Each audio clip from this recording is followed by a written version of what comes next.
Operation Sindoor ఇంకా ముగియలేదని PM Modi ప్రకటించారు.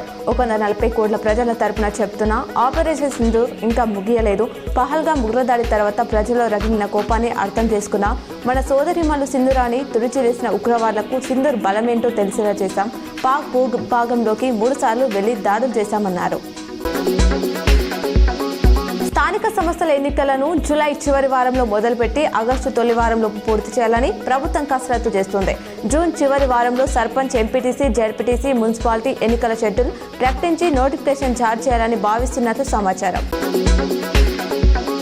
Degree కళాశాలలో ప్రవేశాలు భారీగా తగ్గిపోయాయి. రాష్ట్రంలో 805 కాలేజీలో 3.71 లక్షల సీట్లు ఉండగా ఫస్ట్ ఫేజ్లో 60,436 మందికి మాత్రమే సీట్లు అలాట్ అయ్యాయి.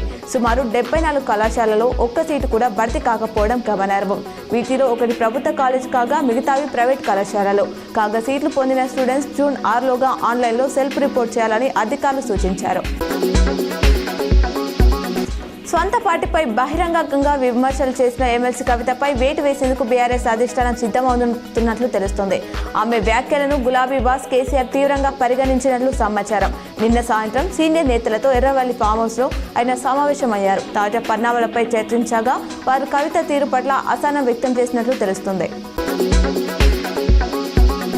రాష్ట్ర కాంగ్రెస్ కమిటీలకు ఏఐసీసీ ఆమోదం తెలిపింది. పొలిటికల్ అఫైర్స్ అడ్వైజర్, డిలిమిటేషన్, రాజ్యాంగ పరిరక్షణ, క్రమశిక్షణ కమిటీలకు ఆమోదం లభించింది.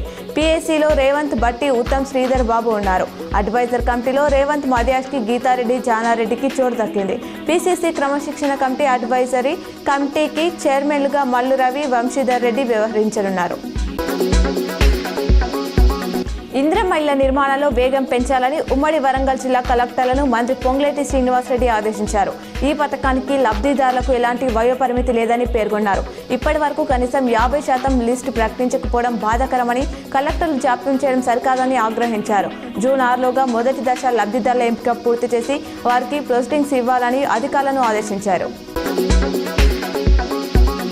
రాజకీయాల కవిత వ్యవహారం చర్చనీయాంశమైన వేళ ఆమె సరదాగా డ్యాన్స్ చేసిన వీడియో వైరల్ అవుతుంది. మేడ్చల్, షమీర్పేట్, సేవాలాల్, మల్లన్న తాండాలో ఆమె ఇవాళ పర్యటించారు. ఈ సందర్భంగా స్థానికులతో సరదాగా గడిపారు. భోగ్ బండారా బోనాల వేడుకలో తలకు బంజారా టోపీ ధరించి డప్పు చప్పులకు స్టెప్పులు వేశారు.